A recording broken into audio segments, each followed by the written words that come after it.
I'm still trying to find out where the clowns come in with this music. Oh, Brian just likes to call things clown music, I think. Oh, he's one of them old whites who just gets stuck in his ways. Silly man.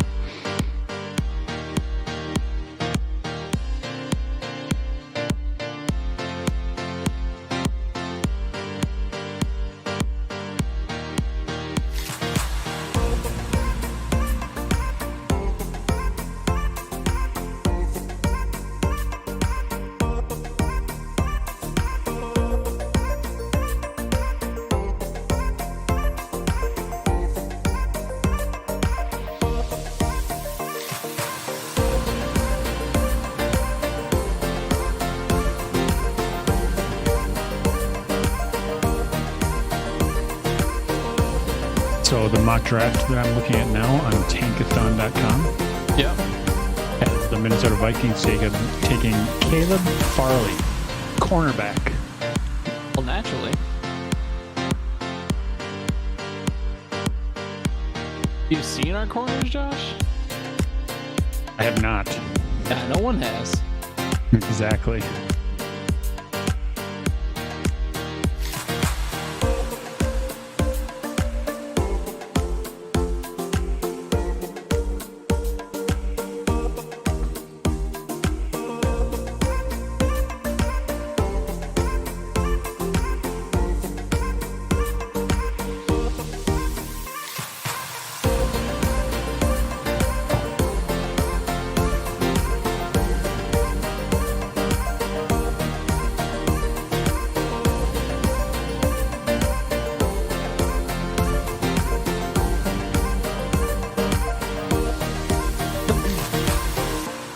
I should get everything ready to go.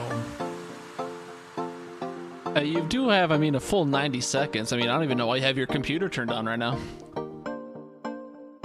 Updates.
What is up, everybody? It is Tuesday, October 6th, 2020.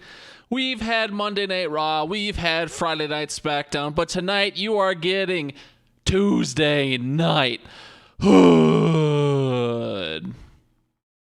Walters, let's lead us into something that deserves that amount of excitement.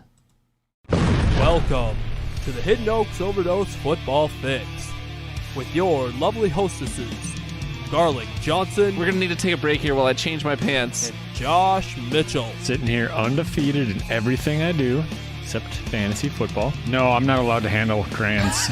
Not after last time. Not after last time. And now, ladies and gentlemen, Garlic and Josh.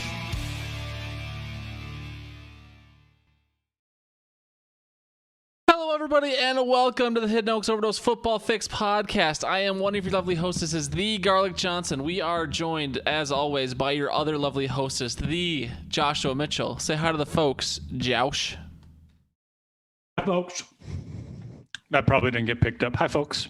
Nailed it. Hidden Oaks Overdose at gmail.com, facebook.com/hoodpod, anchor.fm/hoodpod are all the places you can interact with us. Be a friend, tell a friend. Our journey to 100 subs is still stalled out at 23. It reflects the amount of effort Josh and I are putting in to get that number higher, but that's why you're out there for us. All you Hidden Oakers are supposed to be our army and spread the word for us, you know. There's only so much we can do. We got you here, so now you get other people here. Segment start times are down in the description below, as always, for you audio listeners.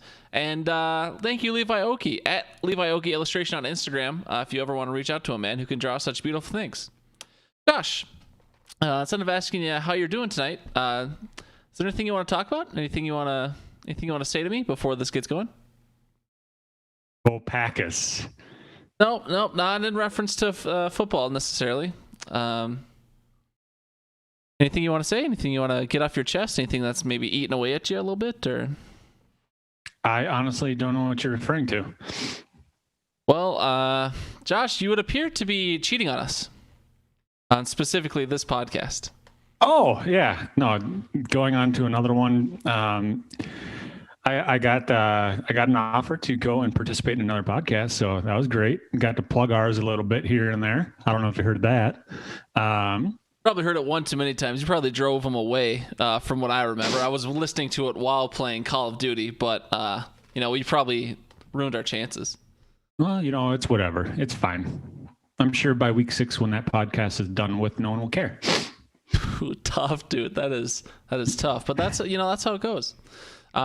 So you had a good experience overall. You're not defecting. You're not leaving me for greener pastures with Walters and Jack. I know they're sexier than me. Do they have is it their body? No. Nothing they have is going to draw me away from this. Mostly because it's too far of a drive. All right. Well, how are you doing today, Josh? I'm doing well. Green Bay is 4-0. Aaron Rodgers is on his way to a 19-0 season with the likes of Billy Bob Thornton's nephew playing wide receiver, whoever we have suiting up next or 2 weeks from now. I don't know.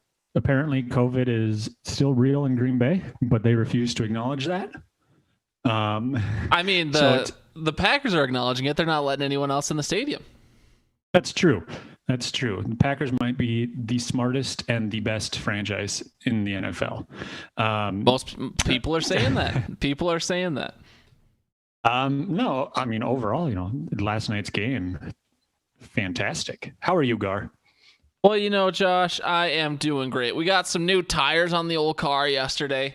I worked from home for the first time in this new job yesterday, and I got to say, I don't think I could do that permanently because I know I would develop a lot of bad habits, but boy, yesterday was pretty great, if I'm being honest, in the work from home department. What has your experience been during the COVID lockdown? You hate it, love it? It has its moments. I've been working from home since March, so kind of gotten used to it now. There's definitely some downsides, but then there's also some positives, such as not having to stop and buy gas every week. So I'm saving a lot of money by switching my car insurance to Geico. 15% or more? 15.5%. Ooh, that is or more. You nailed it. Yep. And so it's been a struggle at times though, because like you said, there's definitely some lack of motivation that goes around. It doesn't help when Kaya's in the same house as me, digging at carpet in the room or asking to go outside, or Odin's over here trying to steal my banana, that sort of thing.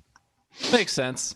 Yeah, I think that's enough chit chat. Josh, let's hop right into the Fan Tasty Zone. Do you happen to have any sponsors for tonight's Fan Tasty Zone? Well, yeah. What, do you care to share what it is, or just chew into the mic for a bit? Well, yeah, I thought you'd go first, and I had taken a giant bite of my sponsor, which is a apple pie flavored caramel apple, homemade in the Mitchell kitchen. Ooh, homemade, pal. That's pretty good. Today we Tuesdays are new for me, and Tuesdays are weird. So I did not get a chance to get my weekly sponsor Arnold Palmer in time. The shipment must have got delayed or something. Arizona Tea, I'm looking at you. But we've got some delicious ass sink water inside my ice shaker cup. So shout out to Derek for creating delicious ass sink water. And then I grabbed Ritz crackers because it's a $10 Tuesday over at the Papa Murphy's, but I wasn't going to eat pizza right before the podcast because you know what happened last time I ate a meal right before the podcast. Brian almost changed his name in fantasy to the Poopy Boys. So a little disappointing that he didn't change his name to the Poopy Boys, but he threatened to, and that was real enough. So no Arnie this week. I'm sure he'll be back next week, Arizona, if you don't fuck up the shipment again.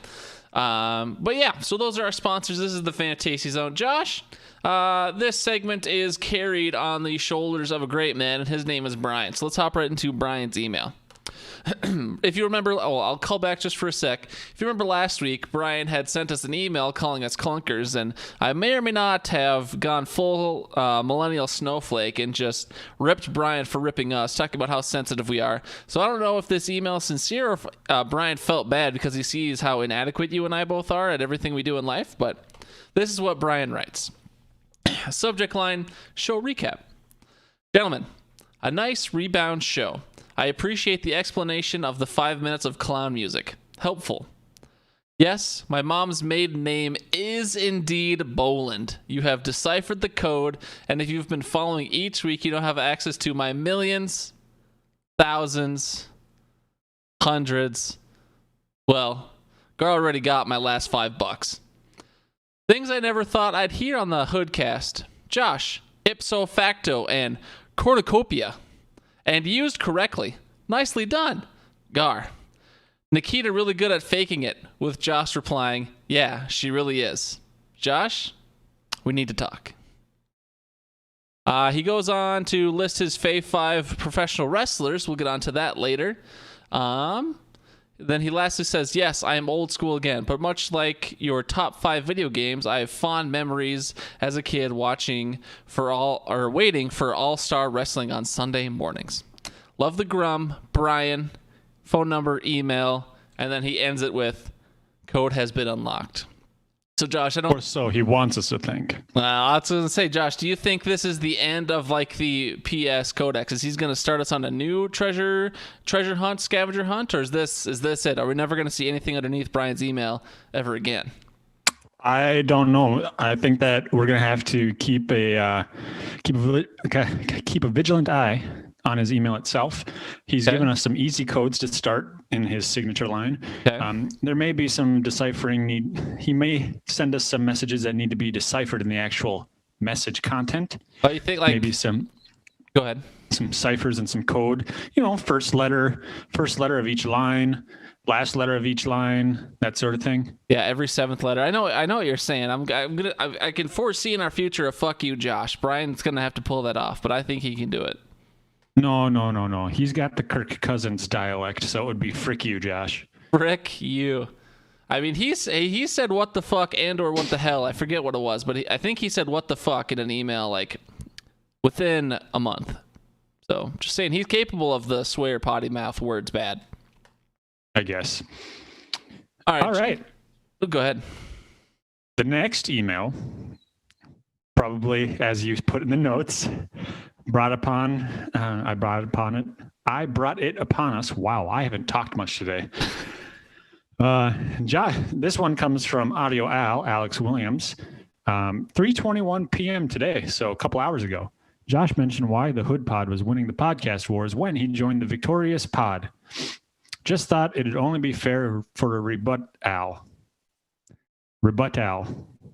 Get it? His name is Al. Wait, his name's Al? Yep. Damn. Number one, when the movie industry makes a movie, it's almost always worse than remakes a movie. It's almost always worse than the original. It's tough to recreate that magic. Some movies are just cult classics and should be left untouched. Valid point, Al. So I'm going to read off his points and then counterpoint. I agree with him 100%, and that's why we are an original Hidden Oaks Overdose podcast, whereas Victorious Pod has been remade. Probably should have just stayed in the bin, right? Stick to the cult.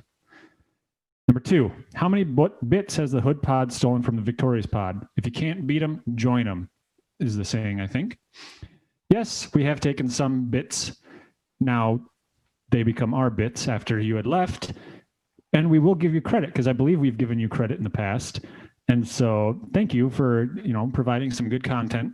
Walters has now resumed some of those bits as well. And so thank you. Number 2 is a good point. Well, it's also to number 2, let me just say, I mean, he uses the term stolen from the Victorious POD, and let's be clear, Al, you can call it stolen if you want. We like to think of it as rescued. We saw what you were doing to those poor bits, and we were like, we could do this. This could be done so much better. And so Josh, I think you would agree with me when I say we rescued the bits rather than stole them. Correct. Yes, we were the loving couple that went into the adoption agency and picked up that little puppy, brought it home, fed and nurtured it. And you're that owner who comes drunkenly stumbling up to our door one day, kicks it down and says, "Dog." Number 3, if there was no Victorious Pod in the past, there would be no Hood Pod. Now that is untrue because we just don't know. We could have had this idea to begin with. Yeah, no, I agree. We never would have. We've made it very clear this is heavily inspired by the Victorious POD, who's inspired by the Land of 10,000 Plus Goons, who's inspired by probably something else. So, I mean, is anyone here really original? No. Just thought I'd give some outsiders insight to the battle for the second best fantasy football podcast. Your favorite week late listener, Audio Al. Are we competing for first and second? Well, no, what I was going to say, I mean, the first would probably go to someone like the fantasy footballers, and then we're second after that, probably, just because they have, Oh, yeah. No, they've got a few more fans than us. Right. So, I mean, we're certainly second to someone like them, but amongst the 3 of us and the real podcast wars, I mean, first place by 10,000 miles. 10,000 coons. Well, Josh, the year's 2020, pal. I mean, even if you're talking about Coon Rapids Cardinals, easy, pal. 10,000 plus goons. They are PC now.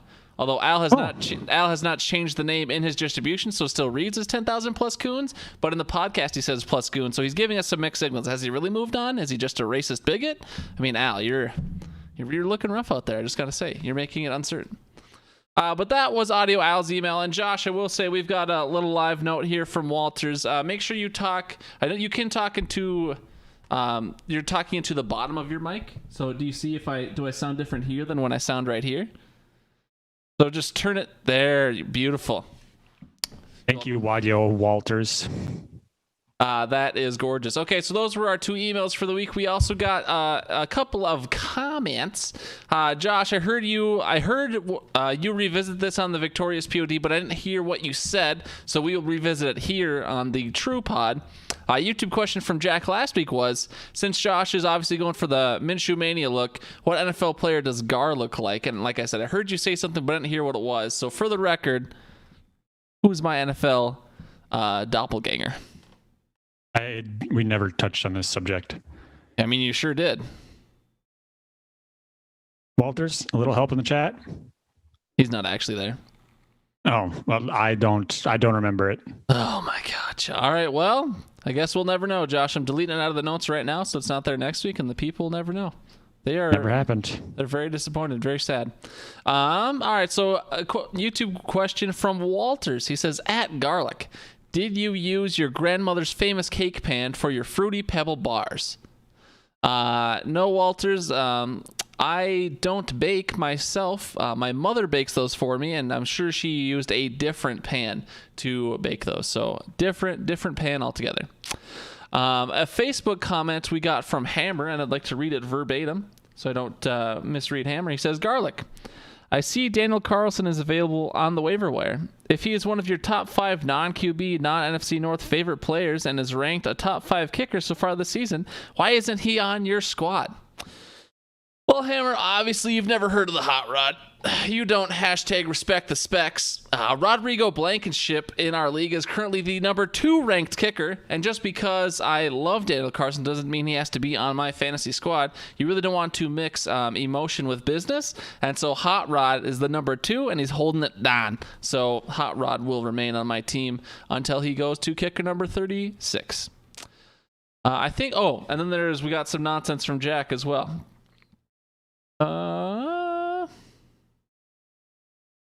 He says, I am in to get some bet boards going, but A, I'm cheap, so out on the dollars, and B, I'm not very clever, so if you ever want to toss out any on your pod each week, I can respond to them on our pod. Sounds like a lot of work. And then, Josh, to our Fave Five pick last week, he says, love the Mario Party 2 pick. My favorite and only reason I didn't pick it in my top 5 was I felt I played it more solo than getting 4 friends together. So, Jack, to your comment about the bet board, Josh, is there really any point in a bet board if money isn't on the line? I guess I don't know. No, probably not. I mean, you could have asked, does the Tin Man have a sheet metal cock? Does a bear shit on the Pope? No, you don't have a bet board without money. It's just that simple. So, Jack, I would love to bet with you, but we play for keeps, okay? Pinks only. So if you ever want to bet like a real man, you let me know. Josh, you have anything else for the Fantasy Zone? You get any emails specifically to you? Any Facebook comments from Anita? I know she's a loyal listener, right? No, I've not. All right, we shall move into the 2-minute drill. JK, we will move into the fuck me, no, fuck you, Josh's favorite segment title. What do we got this week, Josh? Well, we actually had a long conversation on this one, aka 3 or 4 text messages exchanged over the past 48 hours. That's more effort than we usually put in, for the record. Very true. And we've decided on us discussing which bottom-ranked team, so not necessarily winless, but which bottom-ranked team is the best fit for Trevor Lawrence to come in and dominate. All right, and so you have picked the Washington football team, so you will discuss that, and then I will tear you apart. And then I have picked the New York Giants, and then I will tell you why, and then you will tear me apart. Would you like to go first, or would you like to go second? I will go second. All right, so I will first be telling you why the New York Giants is the best fit for Trevor Lawrence, and then Josh will take 60 seconds after I'm done to tear me apart. Josh, last week you were diligently note-taking. Did you find that was helpful or hurtful to your strategy of trying to tear me down? Well, I'm looking over my notes right here, and it's really just a grocery list that I had thought of during your 2-minute drill. So I'm probably not going to have to do it because Nikita went grocery shopping the other day. Oh, what a sweetheart. All right, well, here we go, Josh. I do have a clock for the background now, so we don't have the music, but we do have a 60-second sounder. I got to hype myself up. Is it 60 seconds of us talking, so then when it stops, I know that I should stop?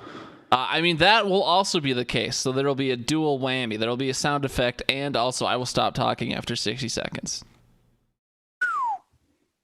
All right, here we go.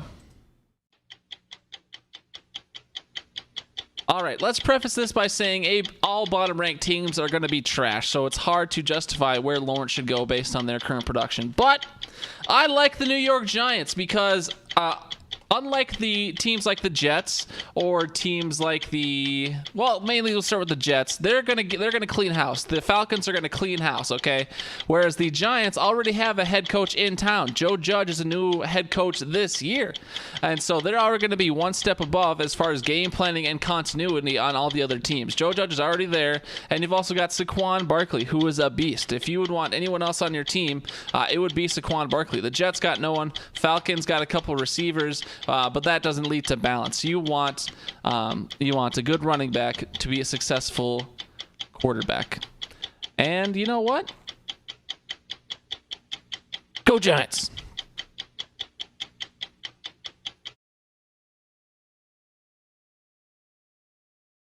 What's up, Josh? You ready? Yeah, I guess. All right. And go. So I will agree with Garlic on the preface of most bad teams, most teams in the position draft Trevor Lawrence are going to be trash. I will say that I don't feel that the Giants are going to be as established as some of the teams that you've listed, mainly because in this day and age with the NFL, you're seeing a lot of coaches on a short leash, even if they are new first-time head coaches, with the exception of Matt Patricia. But let's face it, Detroit has always kind of been a dumpster fire. And so I don't feel he'd be set up for as much success there. It would be better than the Jets for sure. But with Saquon, he's had injury risks. The offensive line is garbage. So if they address that beforehand, he would have the weapons around him. But as far as coming in and dominating, you can only check down to Saquon Barkley so many times. Can't drop back for passes when you get sacked every third step. So I feel like the Giants, while being a decent team for him, probably isn't the best fit. All right. That's what Josh thinks. He's obviously wrong. I'm obviously right because Josh is dumb and I'm smart, but it's the way she goes sometimes. Josh, are you ready to tell me why the Washington football team is the right landing spot for Trevor Lawrence? Sure. Again, Josh, this is a segment that is going to live or die on passion. You don't seem very passionate about what's going on right now. Oh, I'm just trying to think of my argument. Let's go. Okay, and 3, 2, 1. Well, Gar, if you read the notes correctly, you would see that I just put football team. Doesn't necessarily mean the Washington football team. So with the Atlanta Falcons, I feel that Trevor Lawrence would be an actual stud.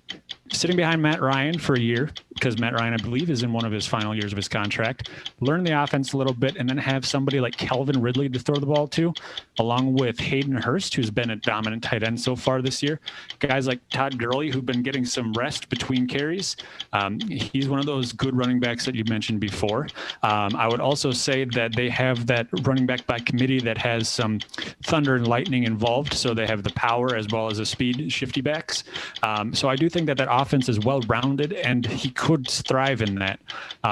Dan Quinn is an esteemed head coach. He's not necessarily had the best of luck lately, and so if he sticks around, he would have some insight. I don't see him sticking around, but I do think that they'd bring in a veteran head coach to teach him.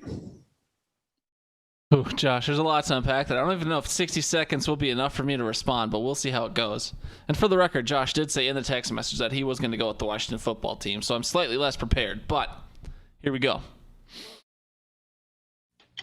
All right, Josh, let's be clear. The Falcons stink, and when teams stink, they tend to come in and clean house. With a new GM and a new coach, which we both assume will be the case, there's no loyalty to Matt Ryan. There's no loyalty to anyone else on that team, okay? Matt Ryan will be gone. Trevor Lawrence will not be sitting for a year, and he's not a quarterback that should be sitting for a year. Gurley stinks. I don't know if you've actually watched their football games, but Gurley is done. They have zero defense. We just watched them try and play Aaron Rodgers and Aaron Jones, and old Bobby Tunyon was over there running them down. So, I mean, this team stinks on all fronts. They have zero offensive help, really. They couldn't even put up points against what we all assumed was a terrible Green Bay defense. Not a terrible, but a shaken Green Bay defense. And Dan Quinn, esteemed? This guy has already been here for it feels like 4 or 5 years. He has cleaned coaching staffs twice. This guy is done. He has no chance. Falcons are a terrible spot for Trevor Lawrence. Shut up, meanie. Josh, gotta have a little something. You gotta raise your voice. You got a little bit of spice. Yeah. No, I hear you. And I was gonna do Washington. I mean, like you said, all teams are going to have pluses and minuses. Yes, saying Dan Quinn was esteemed, I saw that was going to lose me the argument right there. I meant to say that he has experience in the NFL, so if he does stick around, he'd be able to help coach him up a bit. I do, and Washington is actually the team that I did want to talk about, but I had Atlanta in there, and I got thinking about weapons, and I was like, okay, but... Is that the cliffhanger you're going to leave it on? Just but... And then just fade to darkness. I thought I had to cough, and I wanted to turn away from the mic. Oh, you're so respectful. But yeah, that was our fuck me, fuck you segment. Josh, what's it time for? Can you come in? 3, 2. Fantasy fun time. Oh, she didn't even let me say 1. Oh, I'm sorry. I figured all the ones were for me. Ho ho! Grain of salt time. Josh, once again, 5-1 in all of his leagues. Ladies, bringing me up to a total of 19-5 on the season for a 79.17 win percent. Ha, darn. Yeah, it is much more of a mixed bag / lost and soon to be forgotten fantasy season for Gar. I went 3-2 on the week. I am 11-9 on the year, 55% in the intellectual property of Joshua Allen Bunker Incorporated track along board. I would be 117 to, thank you, Master Chief, to 111. So no matter what way you break it down in all my fantasy leagues, I am extremely 500. I'm extremely even. I've won one league I'm dominating in, and it's my cheapest league. So I put in $400 into fantasy this year, and I'll be lucky to get back 100 unless I win that one league. So it's going to be a bad year for Gar. So I will say that a lot of my success is based on luck, because my overall win percentage right now, just on records alone, is 79%. If I was to go based on my, as Garlic says, the Joshua Allen Bunker Incorporated, overall amongst all teams, I'd be at a 62% win percentage. So I've had some fortunate matchups this week. But then again, I did just win a game with a guy who didn't even play last night, and the guy who was on the IR in my starting lineups. So I mean, that was against a team that's tanking. Let's be very clear. Your opponent, Eric's not tanking. Yeah, I mean, you were clearly referring to the BSB unless you had the exact same setup in a different league. No, I forgot to take out Devontae in our Hidden Oaks Dynasty League, and it was me versus Derek, and we were both 3-0. Ooh, and so you're 4-0 now? Is that what you're saying? Yeah, I got lucky. Must be nice. We'll talk about that more in the Hidden Oaks highlights, though. Josh, apparently you want to give some respect to the old Bobby T there? I'm going to move that down to Hidden Oaks highlights, because it was a highlight of the Hidden Oaks League. You got it, pal. So this is normally where we would talk about the FanDuel leaderboard and the FanDuel best values and who we like this week in FanDuel, but apparently I found a way to just absolutely fucking destroy the whole league / contest. We had voted on if we wanted to be only Sunday noon and afternoon games, and then it was decided that we would include Sunday night and Monday night. So I went into the settings, and it wasn't even a setting I could do for the current contest. It was a setting I could only do for only future contests. They made that very clear in their own settings. So I clicked only future contests will become Sunday, Monday. And then it was like, Friday night into Saturday morning. It gets nuked, and then everyone has to re-put in their entry, and then I try and get everyone else to cancel their old entry, but they didn't. So Brian and Jacob have both a week 4 and a week 5 score, so their points are double counted, and now the week 5 contest should already be open right now, but because they think our contest 5 is for week 5, it's not opening, and their supports are responding. I mean, I've ruined the whole thing. Not actually. Well, I'll probably be able to get it fixed, but it has been a disappointing few days for FanDuel, Josh. But do you remember how you did off the top of your head?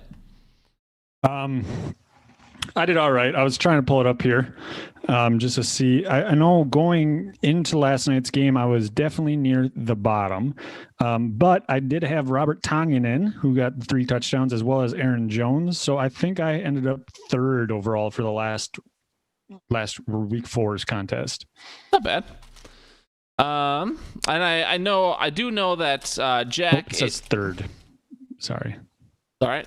I do know Jack is still atop the leaderboard after his performance last week. I think he said in the group chat he's been second the last 3-4 weeks, whatever it was. So shout out to Jack.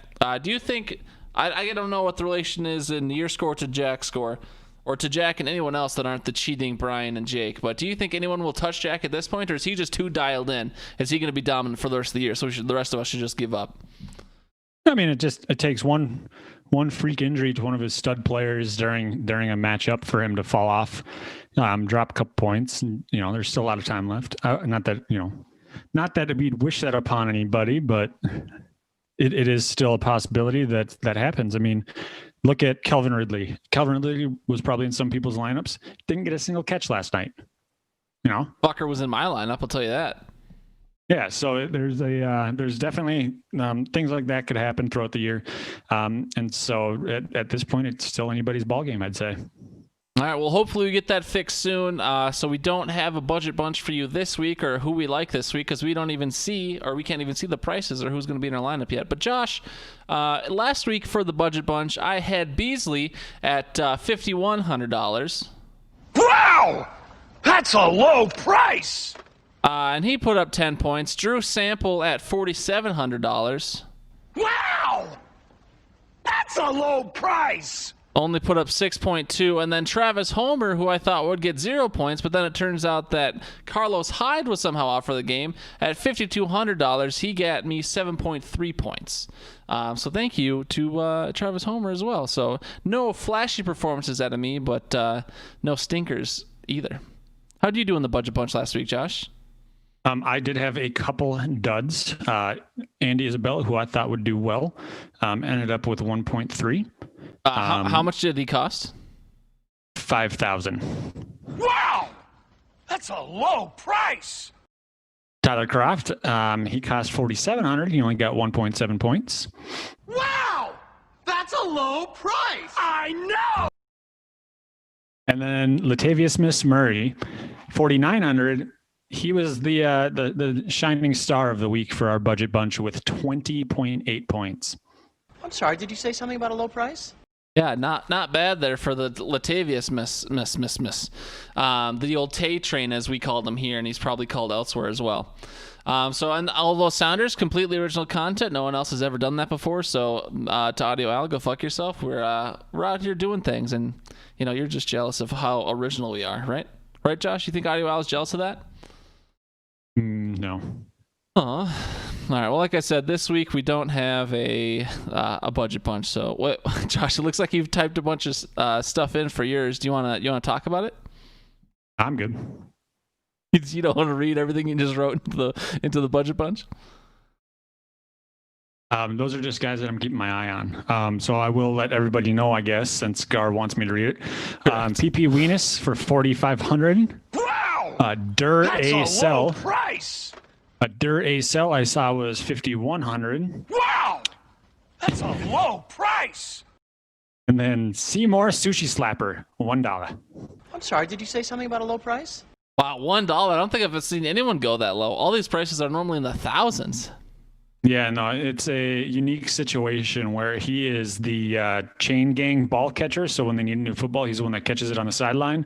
And so for every catch that he makes, you get 1/15 of a point.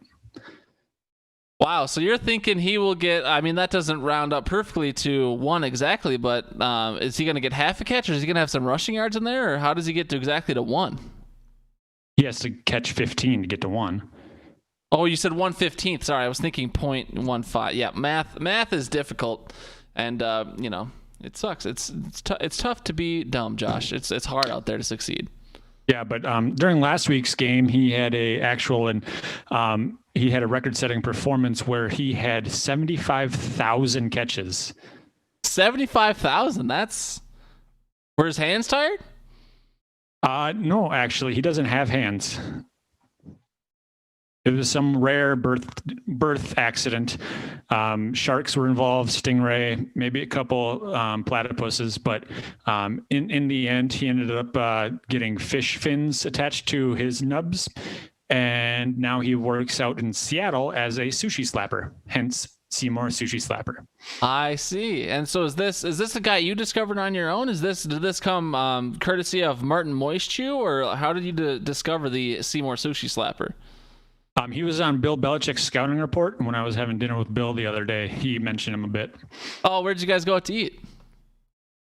Taco John's. Oh, Billy B does seem like a Taco John's kind of guy.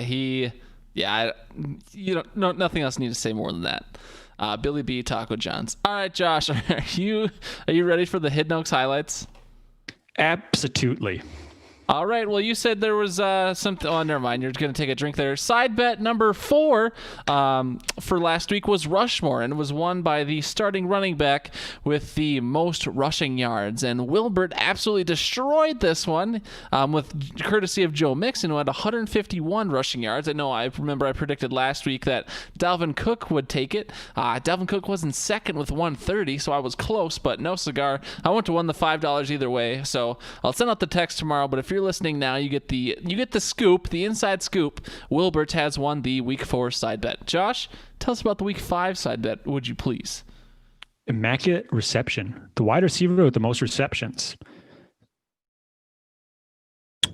Gar, do you have a prediction? Who's going to get this? Well, I mean, so I'm going to go on the premise that a certain player is coming back from injury, and their certain team is desperate for them to be back on the field. So I think Michael Thomas comes back with a huge performance. I'll give him I won't say huge performance, but most receptions. And if he does not come back, you got to throw it to the target whore, Keenan Allen. Keen, as he's famously called in this pod. Those are both some solid picks. I'm going to go ahead and say Tyreek Hill has a chance.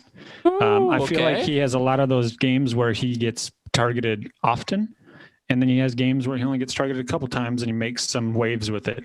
This last week against the Patriots, Mahomes had a down week a little bit by his standards. Tyreek Hill, he had a touchdown and a few catches, but I do think that they're going to try and build on that and get the playmaker the ball, see what happens. Plus, in our guillotine league, the Mahomes Hill owner had him stacked, and this was Benjamin Williams. He ended up losing last week. I just feel like it would be a giant middle finger to Ben when Tyreek Hill puts up like 40. He got chopped. The guillotine took his head? Yes. He had Brandon Cooks in his lineup. Probably didn't help that he didn't get any points. I thought I was in trouble because my team had COVID, and it's the whole team, huh? And I had Kelvin Ridley get me 0, but I ended up scrambling for an ad at the last minute, and that ad kind of worked out for me. That's good. So that was that. That's the side bet this week. So we are going to do the quick quarterly Q. We're going to look at the standings after 4 weeks. We won't break them down too deeply, but we'll break down the standings in both prolific Hidden Oaks leagues. Just going off ESPN real quick. Josh, you happen to be in first place, 4-0. Brian second, 3-1. Third, we've got the Hotel Motel Holiday Inn. I'm pretty sure that's Eric. He's 3-1 as well, along with Bradley, and then Garrett, all 3-1. And sixth, we have We Dem Boys Hammer, along with Catalina Wine Mix and Wilbert. The Hidden Oaks football team, me, is the bottom 2-2 team. Ninth is Jesse's Mother Tuckers at 1-3. Jamie follows. After that is Jeremy. Then we have the Walking Tacos, Big League, and Team Mitchell is currently on the bottom of the league. But everyone in the league already has a win. So either we've gotten lucky or we've done something. Those are the standings. But Josh, it looks like just to maybe I personally would believe you might be inspired and motivated to share this because it displays your dominance so far. You've got some power rankings you've put together. You want to break those down? Well, I did. I pulled it up, and I guess I had it because I didn't know what you wanted to do with the quarterly thing, and I just figured it was more information. Sure. I wasn't necessarily going to read them to brag, but more so to pull out that Jesse, the Mother Tuckers, is second in the power rankings despite having a 1-3 record. I just found that to be amazing. And according to the note here, the power rankings are determined by points scored plus points scored times the winning percent plus points scored times winning percent if played versus the median score of the week. That seems like math. And so lots of math. But Jesse seems to be doing well, just getting those unfortunate matchups. Yeah, he is 1-3. That's tough. Shout out to Levi Oki in the chat. I think Levi does this thing where he watches for 5 seconds, but takes a soundbite and then, makes it known that he listened. But he said, big Walking Tacos fan. So he's specifically a fan of Derek, who I gave his first win to this week after OBJ put up like 90,000 points, which was real cool. Yeah, no, that was a game and a half. Go ahead. Yeah, go on. Well, I was just going to say, how do these power ranks Uh-oh. How do these power ranks match up to the standings? So you said Jesse was the big upset. Is everything else pretty much in line? Or are there any good teams that are going to fall off here? Or how does that break down? Well, I mean, you're 2-2 at this point, and you're kind of you're between Derek and Jeremy on here, who are both 1-win teams.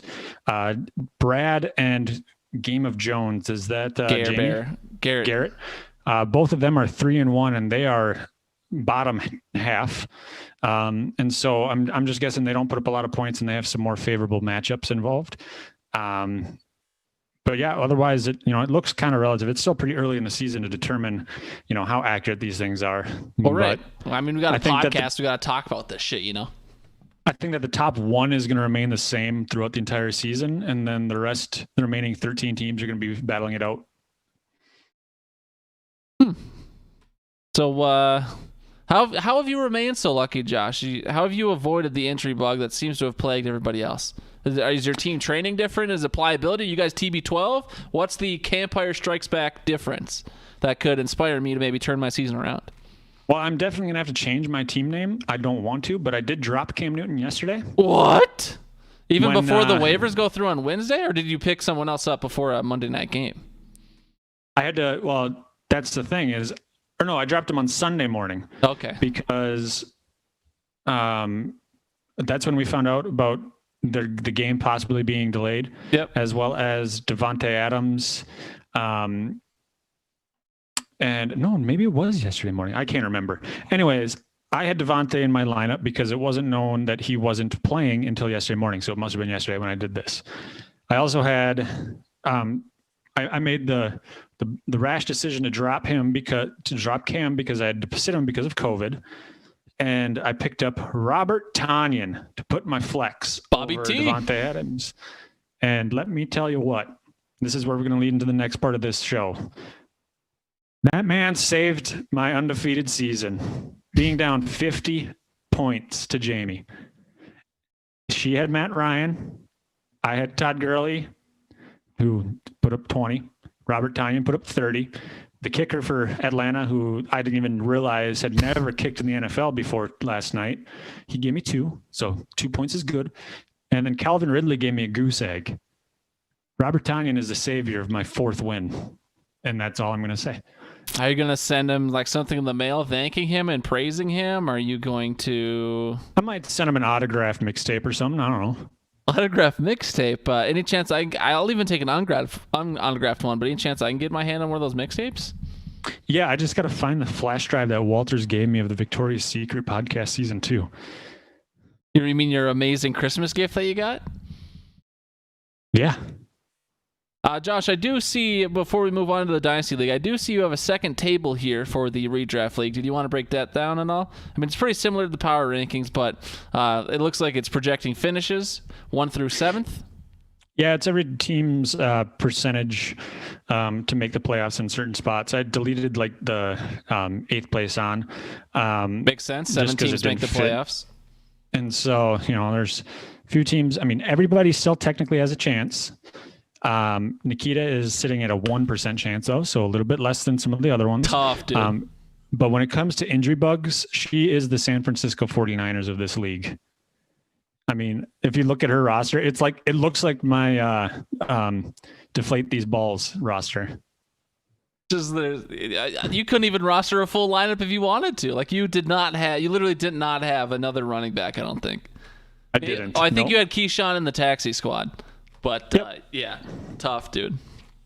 Yep, and she's feeling that pain right now. Yeah. But it's still, I just put it on there. It was part of a fantasy football thing that I've looked at in the past, and then Walters brought it up today, actually, in the Victorious League, and I was like, oh yeah, I remember that place. And so I went there, and I was like, I wonder what our league says, and yeah.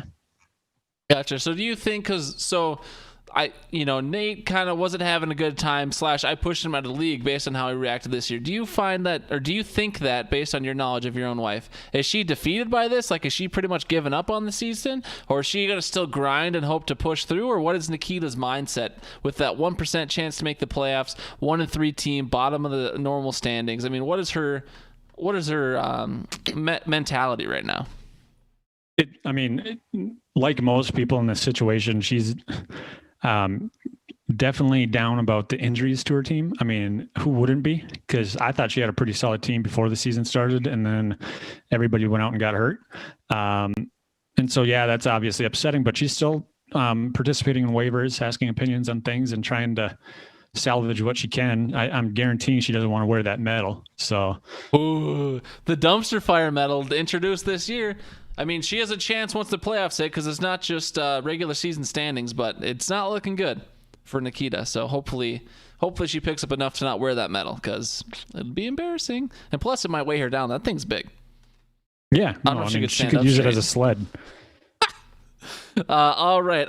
We don't have the power rankings or any of that other fancy data for the Dynasty League, but since we are a Hidden Oaks podcast, these are the Hidden Oaks highlights. Josh, you are the only 4-0 team in the Dynasty League.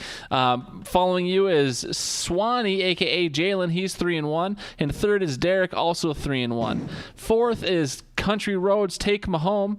That is T. He is 2-2, followed by the 3-headed dragon, aka the 0-headed dragon at this point. Connor Praske is 2-2.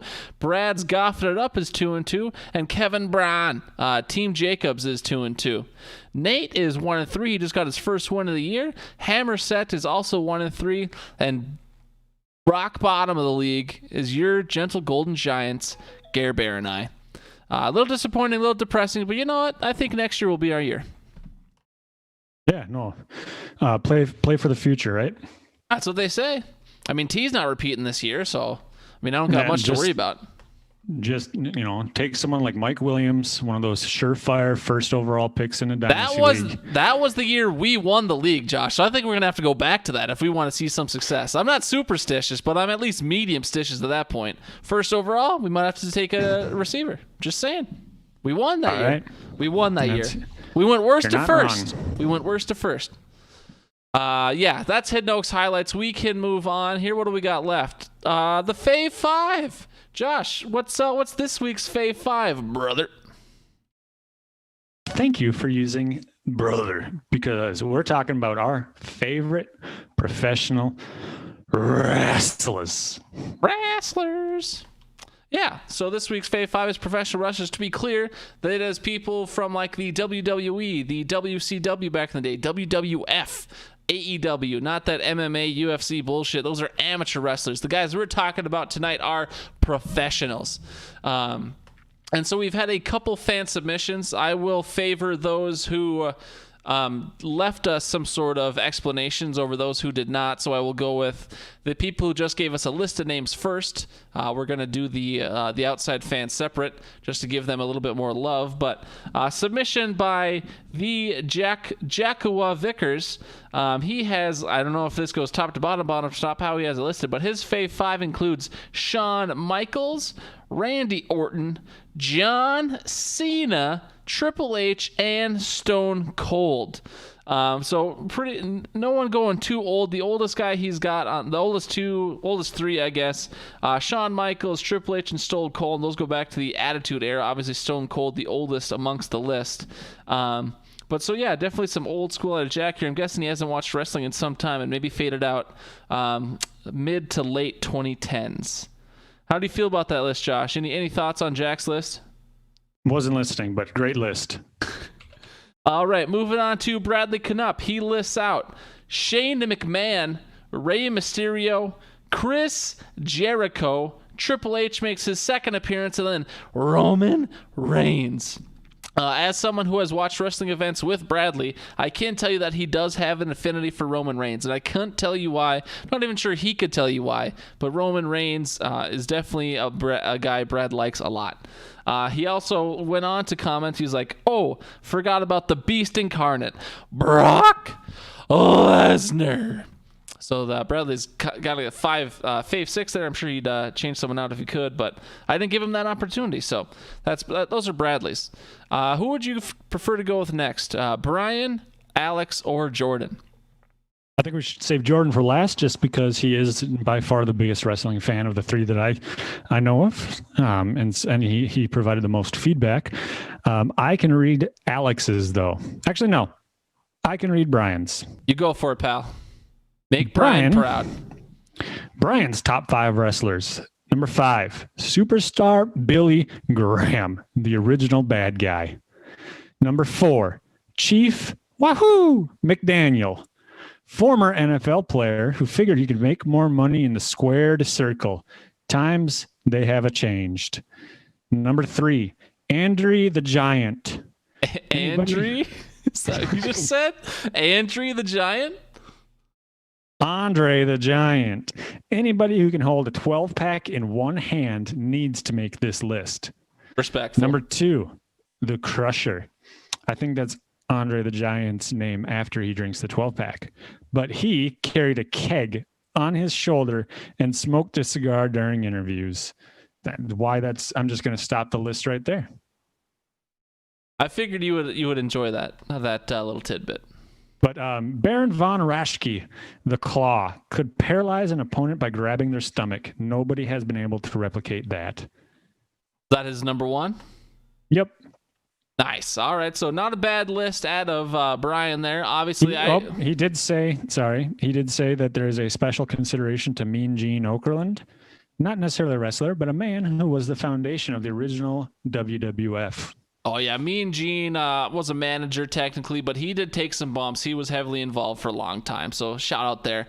Very old school list out of Brian. So really only someone who knows the history of wrestling would really appreciate anyone on that list. Do you recognize any of those names, Josh? A couple of them. Any memories of any of them specifically, or? No. All right.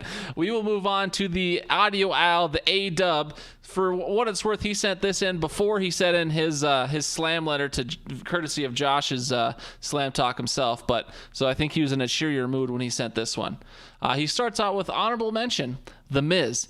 Best wrestler out there right now, brings the best smack talk to the table, and I gotta agree with A-Dub there. Anyone who watched wrestling know The Miz is killing it and has been killing it for some time. So shout out to The Miz.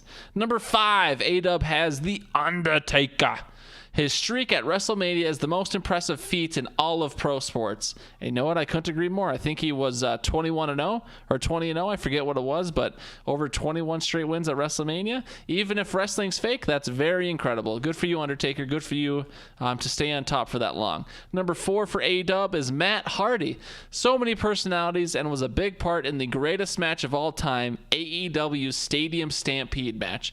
And Josh, I guarantee you're not familiar with this, and probably most people who would listen to this would be in no way familiar, but the AEW is a brand new wrestling company run by Chris Jericho, Tony Khan, and what's his name? Cody.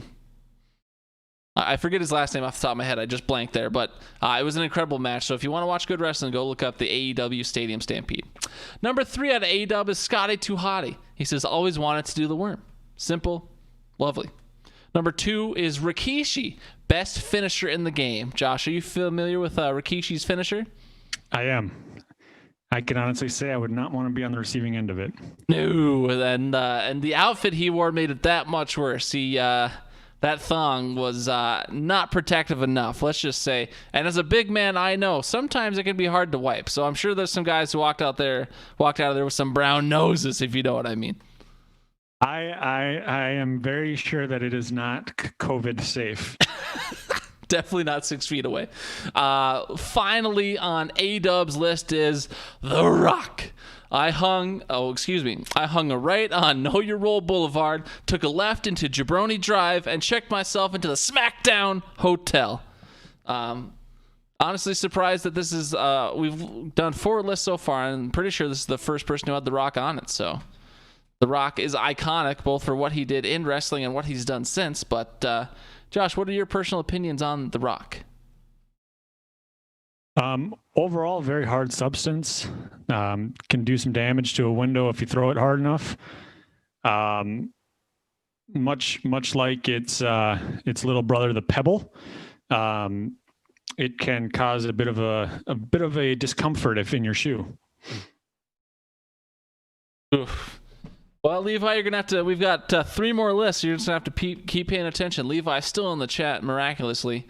We'll move on. He's lost. We'll move on to Jordan's, and I don't think Jordan listens to the podcast, but I personally reached out to Jordan to get him to write in because, as Josh alluded to earlier, Jordan, of amongst all our closest friends or close friends or however you want to dignify him, acquaintance, he is the most passionate and the most knowledgeable about wrestling by 40 million miles. So I knew I had to have him right in for this one. Hey guys, first just want to say, love the pod. I appreciate the request to have me right in, Gar, and I love that this is now year 2. Keep killing it. Obviously, Jordan doesn't pay attention. This is year 3, but no big deal. Appreciate you writing in, Jordan. But year 3, to be clear, year 3. Number 5 for Jay Bates. Chris Jericho. Honorable mention, Stone Cold Steve Austin. I debated for a while between the two for obvious reasons. Stone Cold Steve Austin is one of the best of all time, and some say the biggest draw of all time in pro wrestling. But the last 10 years and the longevity of the Ayatollah of rock and roll did it for me. His ability to shift into whatever character any company needs to be and to innovate at all times makes him easily in my top 5. Number 4, John Cena. Any list would be remiss. I think he meant to say remiss, but maybe remiss. Any list would be remiss to not include John Cena in it. Despite being a babyface, Reed, good guy, for way too long, he has earned respect across the world for the level of performer he is, the ability to hold the crowd in the palm of his hand, and the ability to captivate no matter the age group. Must mention, his promos with The Rock and the lead up to Rock vs. Cena 1 is some of the greatest promo work of all time. Speaking of, number 3 for Mr. Bates is The Rock. I'm sure The Rock is suited to be number 1 or 2 on a majority of fans' list, but he takes number 3 on mine for the sole reason that I attached to number 1 and number 2 on the list before him when I was a kid. Otherwise, The Rock is without question top 5 ever. This guy invented roasts. Humor wouldn't be what it is today, and neither would the dictionary. The Rock has revolutionized pro wrestling as well as pop culture and mainstream media. Just purchased the XFL and is currently the biggest box office movie star in the world. His latest innovation? The alcohol industry with his Terramana tequila. I'm not sure how to pronounce that word, but apparently Rock's got some tequila going down. Yep. Yeah, it's pronounced tequila. Oh, I mean, there's 2 words there clearly, Josh. There's a word before it and then tequila. Well, I know, I'm just telling you that it's pronounced tequila. I know, but I didn't want to give your joke validation because I was genuinely curious. Do you know how to pronounce that for? Is it Terranima? You have any idea? I'm not even going to attempt it. Terramania. I don't know. Sure. All right. And then he has number 2/1, Shawn Michaels /CM Punk. If I thought longer and harder, about this, I think I'd be able to narrow it down. But for me, but for the time, I'm going to have to leave it as a tie for 1 and 2.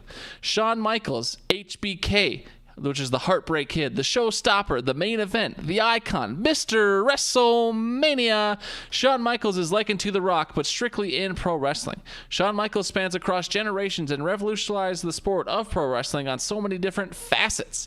Not even mentioning his technicality in ring, his storytelling ability, and unmatched charisma. He is at least 2 to 3 of the guys on this list's favorite of all time as well. CM Punk. Punk wrestled for 12 years before he ever became the guy. But the moment he did changed the landscape of pro wrestling forever. With the infamous pipe bomb in 2011, Punk began the social media era, brought back Paul Heyman and Brock Lesnar, brought Johnny Ace to TV, ignited the Shield, created the rise of Daniel Bryan, began an uprising of small-body indie guys across the world, brought light to internal company issues that sparked several career changes from top guys, including a new company made last year with AEW, and made companies like Ring of Honor and New Japan Pro Wrestling famous. Although short-lived in the spotlight, Punk, in my eyes, will be looked back at as one of the greatest of all time for what he was able to do in a short 3 years on top. Thanks again for the request. Best of luck this year in all of your fantasy football leagues, boys. Josh, are you shocked to see CM Punk on that list? Not one bit. Big. I knew that would be down there on the 2 or 1. Actually, I figured it would be runaway number 1, and it sounded like it was, even though he had the 2/1 on there. Yeah, he sounded a little bit torn on it, and I gave him not much notice. So like he said, if he would have taken more time, he could have probably figured it out and broken it down with a pros and cons list or whatever. But in the limited amount of time he took to think about it, he left him tied. Levi in the chat says, I hope to see some Goldberg love. And then he also writes, no Mick Foley, Bret Hart, Ted DiBiase, or Mr. 16 World Championships himself, the Nature Boy Ric Flair? Well, Josh, we've got 2 lists left. Yours and mine. Do you think Levi Oki is going to be walking away today disappointed or gratified in who you and I have on our list? Did he say Bert and Ernie? He did not say Bert or Ernie. Okay, so yeah, he's going to be a little disappointed. Greatest tag team of all time, Bert and Ernie, you thinking? Yeah, plus, I mean, if you think about it with Sesame Street, they do a lot of wrestling. That's true. Oh, I'm recalling off the top of my head, A-Dub sent me some text messages about the Bella twins and Andy Isabella, but I don't remember the context, but let it be known I did acknowledge it. All right, Josh, do you want to be the main event or the lead-in this week? What was I last week? I believe you were the lead-in, and then I was the walk-off homer. I'll be the lead-in again, just because this is your forte. A lot of pressure, Josh. 2 weeks in a row. I'm going to start with The Undertaker. The Undertaker? Longevity in the sport. Always a great introduction, always a good show. I remember watching him when I was into wrestling as a kid. Always scared me because he was a zombie. He was a zombie. Brothers Destruction, him and Kane. I mean, come on. I mean, he looked like somebody that belonged in a Rob Zombie music video. Let's just put it that way. That's a fair, very extremely fair assessment as well. My number 5 is Charlotte Flair. If anyone has watched wrestling within the past 5 years, maybe 6-7 years, you will be familiar with the Women's Revolution. And this has been led by a couple women, but Charlotte Flair certainly has the most name recognition to be able to put this on her back. No longer are the days of the scantily clad exhibitionists or the divas. They are now straight up badass women kicking each other's asses all across the squared circle. Charlotte Flair has lots of talent. It obviously must be genetic because her dad is incredible, but Charlotte Flair is one of my favorite current wrestlers. And Josh, you probably don't know anything about her, but on the off chances you do you have any opinion on the Charlotte Flair? Woo! All right, Josh, who you got at 4? Number 4, The Rock. Oh, the number 4 for The Rock. Okay. Need I say more? No, everybody's kind of talked about him. Jordan had a nice breakdown of everything he's done. More of my interest has actually come from what he's done post-wrestling, but can't deny he does have some accolades. He's a great cook, from what I understand, during his wrestling days, and he has saved Jumanji twice. So he sure has. Josh, definitely makes the top 5. Can you smell? You said he was a good cook. Could you ever smell it? No, I couldn't. Yeah, I had allergies a lot, so. All right, Gar, number 5. My number 5 is he's a guy who's been around for a while in the wrestling biz, but certainly a smaller name until the last couple of years. I got Kofi Kingston at my number 4. I tried for a long time to write a good synopsis on why I love Kofi Kingston so much, but I really couldn't in the end. So all I'll say is this guy's got the X factor for me. I appreciate his dedication. I've always thought his entrance music was super badass. And he finally won the championship not too long ago, and his work with the New Day has been electric. So that's all I'll say. Kofi Kingston, you are rightfully included in my top 5. Josh, who do you got at Tree? Somebody that, if you're into wrestling, you've probably heard the name, probably never seen him. He has superpowers, apparently, of invisibility. Goes by the name John Cena. Yep. I don't know if it was subliminal messaging from hearing your ringtone over the years, but John Cena makes my list. Mostly, and honestly, I don't know if I've ever seen him wrestle. I know that he's done some movies, he's done some acting. But one of the things that I remember most about John Cena was when he was in his prime of wrestling. I was working at GNC and he did an interview with one of the magazines that we got for free. And he described some of his workout routines and just what got him into this. And he had just a chalkboard in his gym and he would write all of his personal bests. I don't think I saw one less than 400, 500 pounds on there. And I was just like, this guy is a man and a half.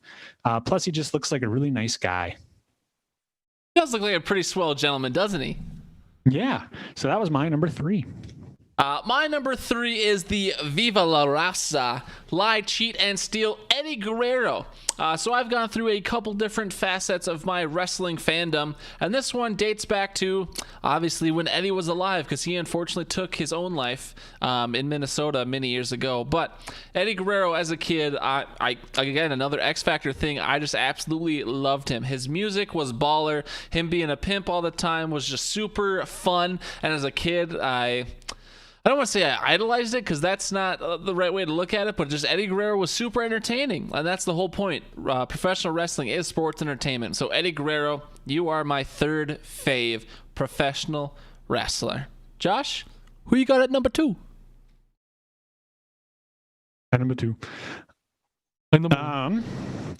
So my number 2, and so mine is very similar to the Jordans with the 2/1, where either of these guys could go 1 and 2. But for me, my number 2, Macho Man Randy Savage. In my opinion, one of the best interviewees in the game. Always fun to watch some of those highlights. I remember pulling them up at GNC back in my like last stint at GNC, if you want to call it that, during my final years, watching some of those highlight videos with my manager because he was a big Macho Man fan. Yeah. Plus, I mean, yeah, I always called him Nacho Man Randy Savage growing up, and I love nachos. So yeah, number 2. The Magic Man is pretty incredible. And he is worthy. Like you said, his interview work, his promos were lifeless. I mean, still to this day, he is idolized in pop culture. Macho Man had incredible promos. He was in Spider-Man. Yeah, he was Bone Crusher. Yeah. In the Bonesaw. In the first, or is it Bonesaw or Bone Crusher? Bonesaw. Oh, excuse me, I got it wrong. But yeah, he is in the obviously the best Spider-Man universe movies. I mean, it's Tobey Maguire, right? Yeah, the 40-year-old playing a high schooler. Yeah, I mean, I had a comment. I'll save it for a later date. All right, my number 2 is the Ayatollah of Rock and Rolla, Chris Jericho. Anyone, I mean, really only Jordan would know or could appreciate, but I have loved Chris Jericho for so long, and for his promo work. I feel like Jordan was able to put his opinions, and even Alex was able to put his opinions in much better words than I could. And I'm a huge wrestling fan myself, but put lightly, Chris Jericho is one of the greatest in the entire industry of all time ever, ever, ever. He was the first ever undisputed champ. He beat Stone Cold and The Rock in the same night. When I was probably my biggest and most intense wrestling fandom period, he came back through a bunch of cryptic messages, then eventually came back to save the world and had a feud with Chris Jericho. I had a feud with CM Punk. So that meant a lot to me at the time. And dude's just electric, and he's still killing it to this day. So that's my number 2. Josh, who is your number 1 profesh res of all time in the Fave Five? None other than Andre the Giant. Andre, huh? Andre the Giant. I mean, just a story. I mean, didn't they recently came out with like an HBO special on him, correct? Yeah, well, I mean, I think it was about a year ago at this point, but yeah, I remember watching that, and it was really good. Yeah, I mean, he just has, obviously he has a lot of disadvantages in his personal health because of his size, but he took full advantage of it as a wrestler. He was, obviously Brian said he could fit a 12-pack in his hand. He allegedly consumed over 100 beers in a single setting. I mean, come on. Hero. Just kidding. But the guy was in pain. From what I understand, he was in pain like 90% of his career. And the fact that he was still able to go out there and do it just shows that he loved it. Tragic that he died, but when you're 7'4", 500 some pounds and you put a beating on your body like that, and if you did drink those beers, you're probably going to have some heart failure. So, plus, do you want the peanut? Andre the Giant is a legend. I forget which WrestleMania it is, but to me the most iconic Andre the Giant shot is him. It's his entrance to, I think, WrestleMania 3. It's just him on like this. It looks almost like a scaffold, and he's got his manager or whatever, the driver of the scaffold there right next to him, and he's just looking like a badass coming right into the ring. I think he fought Hulk Hogan that match. Just, yeah, not much more can be said.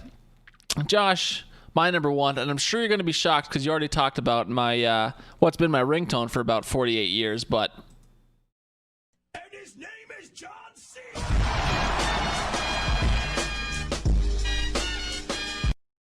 Yeah, John Cena is obviously going to be my number one in the Fave Five.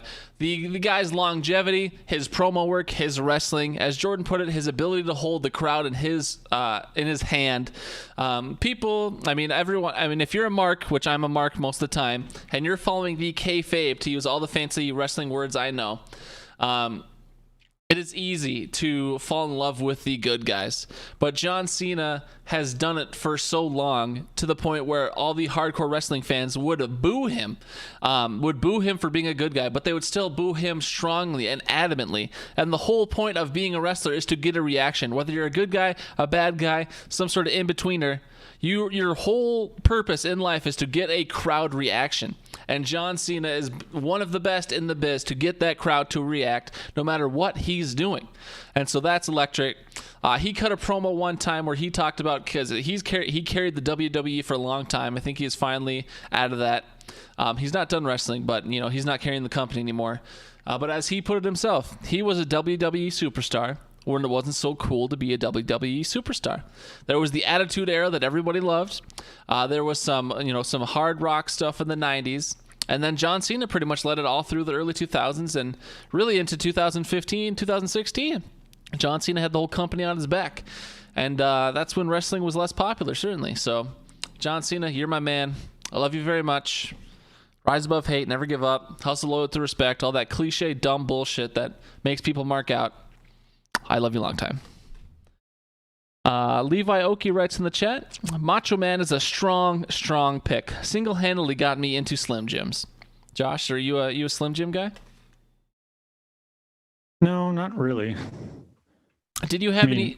Oh, go ahead. I'll eat them, but...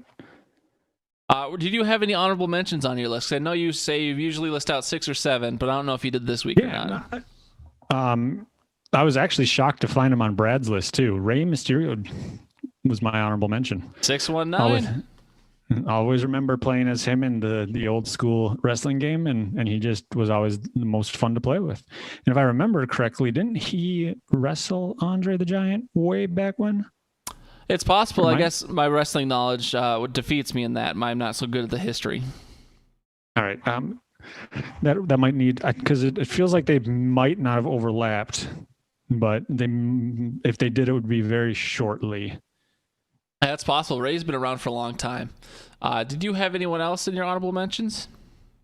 No, obviously a lot of the guys that you guys listed, Eddie Guerrero, Triple H, those guys were big coming up when I was still into wrestling back in elementary school and followed it more so.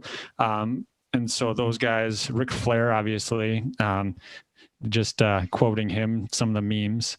But yeah, other than that, not really. Yeah, that's respectable. My honorable mention is just a list of names. I won't go into them at all, but I had The Rock, of course, on my list. CM Punk, just for all the memories between John Cena and Punk, but also me and Jordan. That was around the end of high school. Nate went off to the Asia, and Jordan and I got really close over that year, 2 years, 3 years, however you want to scope it out. But CM Punk makes the list. Mark Henry, The Big Show, because, how can't you? And then R-Truth were in my honorable mentions. Josh, it's time to move into the outro. We're coming in less time than last week somehow, but do you got any final words for the folks? Go Packers. Are the Packers going to go 16-0? No, that'll probably be a fluky week here and there. Last year they lost to the Eagles and the Chargers. Those are true statements. But I don't know. To me, it's interesting. Last year, the Green Bay Packers were the worst 13-3 team of all time. Ever.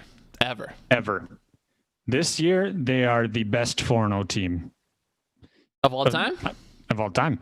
And really, what's changed? Devontae Adams got hurt. Alan Lazard got hurt. We should have taken a wide receiver in the first. We have no weapons. Except for Rodgers. Raj Town. And Bobby Tunyon. Don't forget. Bob Tunyon. Roberto Grande. Roberto Grande. Does Tunyon translate to large in Spanish? It's just a ton. I hate everything about your existence. Why do you choose the way you are? This is something I've been meaning to mention for weeks, and I always forget in the outro. But for me, final words. We've done this at least once in the past, but I vow today, because I think the Vikings are absolute hot garbage dumpster fire trash, and we play the Seahawks on Sunday night primetime next week. But if the Vikings win 3 games in a row at any point during the season, we, which basically means I, will do a clean show. No swears, no other obscenity. It won't even be marked as explicit in the podcast. I, Garlic Johnson, promise that if the Vikings manage to win 3 games in a row this year, we will do a clean show. Because why not? What if you want to share this with your kids? I mean, this is a great kid-friendly podcast without the swears, isn't it, Josh? Yeah, they could listen to about 35 seconds of what you say. No, I feel like that's fair. I do want to say that I do oftentimes go to the Minnesota Vikings subreddit just to kind of boost my mood. It is kind of a natural antidepressant, you might say, especially when they're losing. And I did see some very, very optimistic posts by some of those fans. And I know you and I have gone back and forth about how there's homerism. There's homerism, kind of like on a scale of 1 to 10, that's like a 7, 8. And then there's PAism, which is like a 10.5 out of 10.